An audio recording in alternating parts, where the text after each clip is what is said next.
Olá, seja muito bem-vindo ao canal Altar e Trono. Se você está buscando aprofundar sua fé, compreender os mistérios da vida cristã e fortalecer sua caminhada espiritual, você está no lugar certo. Não esqueça de se inscrever no canal, ativar o sininho de notificações e deixar seu like. Isso nos ajuda a continuar produzindo conteúdos que edificam e transformam vidas. E se este vídeo tocar seu coração, compartilhe com alguém que precisa ouvir esta mensagem. Em um cemitério silencioso, enquanto o sol nasce sobre as lápides cobertas de orvalho, flores frescas repousam sobre os túmulos. É dia de finados.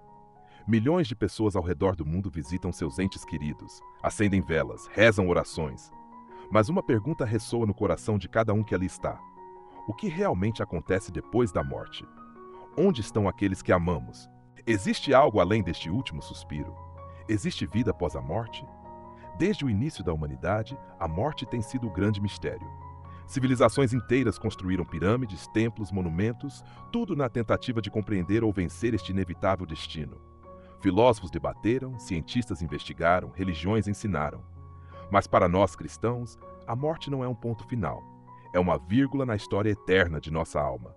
É uma passagem, não um fim. A Bíblia nos diz que Deus soprou em Adão o fôlego da vida, e o homem se tornou uma alma vivente. Somos mais que carne e ossos. Somos espírito eterno habitando temporariamente um corpo mortal. E quando este corpo cessa de funcionar, quando o coração dá sua última batida, quando fechamos os olhos pela última vez neste mundo, o que acontece com essa centelha divina que nos anima? O que acontece com a alma? Para responder a essa pergunta, precisamos mergulhar nas Escrituras Sagradas, nos ensinamentos dos santos, na tradição milenar da Igreja. E a resposta pode surpreender você.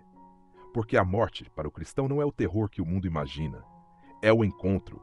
É o momento em que finalmente veremos face a face aquele que sempre nos amou.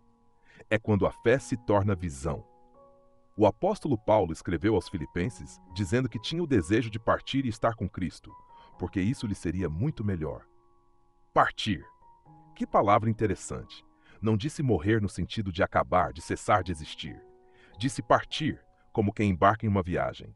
Como quem deixa uma terra para chegar a outra, como quem fecha a porta de uma casa antiga para abrir a porta de um palácio eterno.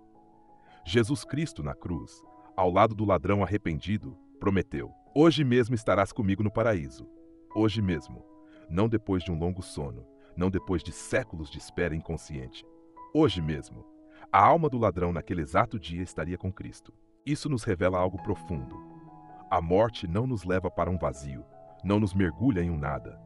A morte nos leva imediatamente à presença de Deus. Mas como isso acontece? O que exatamente ocorre no momento da morte? A tradição cristã, baseada nas Escrituras e nos ensinamentos dos padres da Igreja, nos ensina sobre o que chamamos de juízo particular. No instante em que a alma se separa do corpo, ela comparece diante de Deus. Não há mais tempo para arrependimento, não há mais oportunidade de escolha. A vida terrena acabou e agora vem o julgamento. Neste momento, a alma vê sua vida inteira com clareza absoluta. Cada ação, cada palavra, cada pensamento, tudo é revelado à luz da verdade divina. E a própria alma reconhece sua condição. Reconhece se viveu em graça, se buscou a Deus, se amou o próximo, ou se viveu em pecado, se rejeitou a misericórdia, se escolheu o caminho da rebeldia. Não é Deus quem nos condena. Somos nós mesmos, diante da verdade inescapável, que reconhecemos nosso destino. E então 3 destinos se abrem diante da alma: o céu, o purgatório ou o inferno. Céu, para aqueles que morreram em estado de graça, purificados, santos, prontos para a presença eterna de Deus. Purgatório, para aqueles que morreram em graça, mas ainda carregam as marcas do pecado, ainda precisam de purificação antes de entrar na glória celestial. E inferno, para aqueles que rejeitaram definitivamente a Deus, que escolheram o pecado até o fim, que fecharam seus corações à misericórdia. O céu não é simplesmente um lugar de nuvens e harpa. O céu é a comunhão perfeita com Deus. É ver Deus face a face na visão beatífica. É a felicidade plena, eterna, sem fim. É a realização de todos os desejos mais profundos da alma humana. São Paulo nos diz que olhos não viram, ouvidos não ouviram, e coração humano não imaginou o que Deus preparou para aqueles que o amam. O céu supera infinitamente qualquer alegria terrena. Lá nos reuniremos com todos os santos, com os anjos, com Maria Santíssima, com todos aqueles que nos precederam na fé. Lá não haverá mais dor, Não haverá mais lágrimas, não haverá mais morte, porque a antiga ordem das coisas terá passado. Deus enxugará toda lágrima de nossos olhos, e viveremos para sempre na luz do Cordeiro. Mas e o purgatório? Muitos cristãos têm dúvidas sobre este estado intermediário. O purgatório não é um segundo inferno. Não é um lugar de tormento eterno. É um processo de purificação.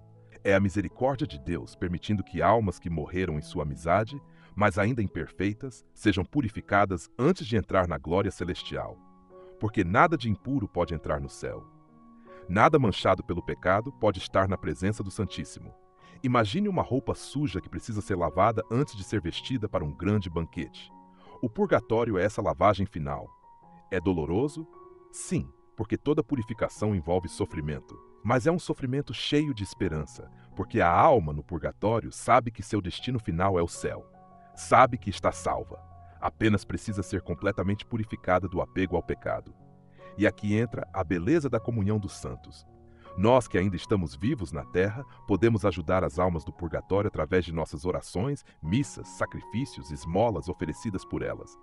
Este é o verdadeiro sentido do dia de finados. Não é apenas lembrar os mortos.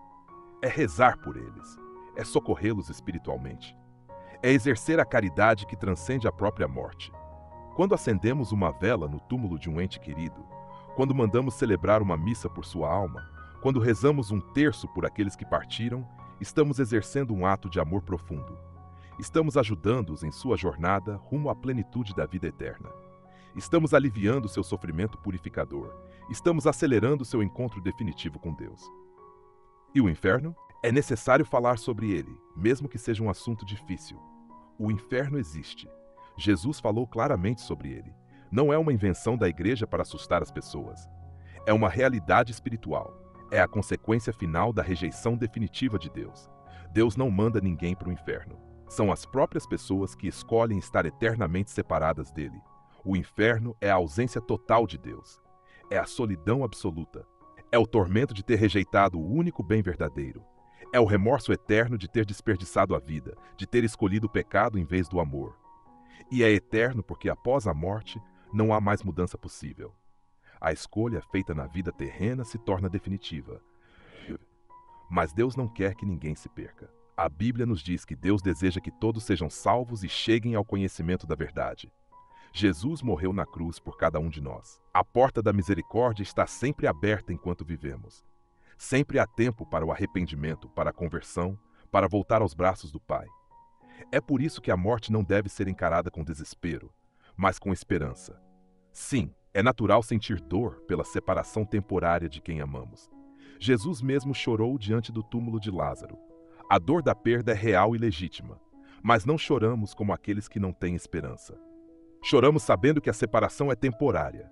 Choramos sabendo que um dia nos reencontraremos. E enquanto vivemos, cada dia é uma oportunidade de nos prepararmos para esse encontro definitivo com Deus.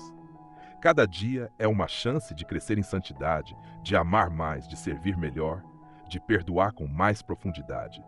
Cada dia é um passo a mais rumo à eternidade. E quando nossa hora chegar, que possamos dizer como São Paulo: combati o bom combate, completei a corrida, guardei a fé. A morte de um cristão não é um fim, é um nascimento. É sair do útero desta vida terrena para nascer na vida eterna. É trocar as sombras pela luz plena. É trocar a fé pela visão. É trocar a esperança pela posse. É trocar o amor imperfeito pelo amor perfeito e eterno. Por isso, neste dia de finados, não apenas visitemos os túmulos de nossos entes queridos, rezemos por eles, ofereçamos missas por suas almas e, acima de tudo, vivamos de tal maneira que, quando nossa hora chegar, possamos estar preparados. Que possamos ouvir do Senhor aquelas palavras bem-aventuradas: muito bem, servo bom e fiel, entra na alegria do teu Senhor. A morte não é o fim, é o começo, é a porta que se abre para a eternidade. E para aqueles que vivem em Cristo, é a porta que se abre para a vida plena, perfeita, eterna, na presença de Deus. Que possamos viver cada dia com esta consciência, com esta esperança, com esta certeza: a morte foi vencida. Cristo ressuscitou. E todos aqueles que nele creem também ressuscitarão para a vida eterna. Se este vídeo tocou seu coração, compartilhe com alguém que precisa ouvir esta mensagem de esperança. Deixe nos comentários suas reflexões, suas dúvidas, suas experiências. E continue acompanhando o canal Altar e Trono para mais conteúdos que fortalecem sua fé e iluminam sua caminhada espiritual. Que Deus abençoe você e todos aqueles que você ama, tanto os que estão aqui quanto os que já partiram para a eternidade. Até o próximo vídeo. Fique na paz de Cristo.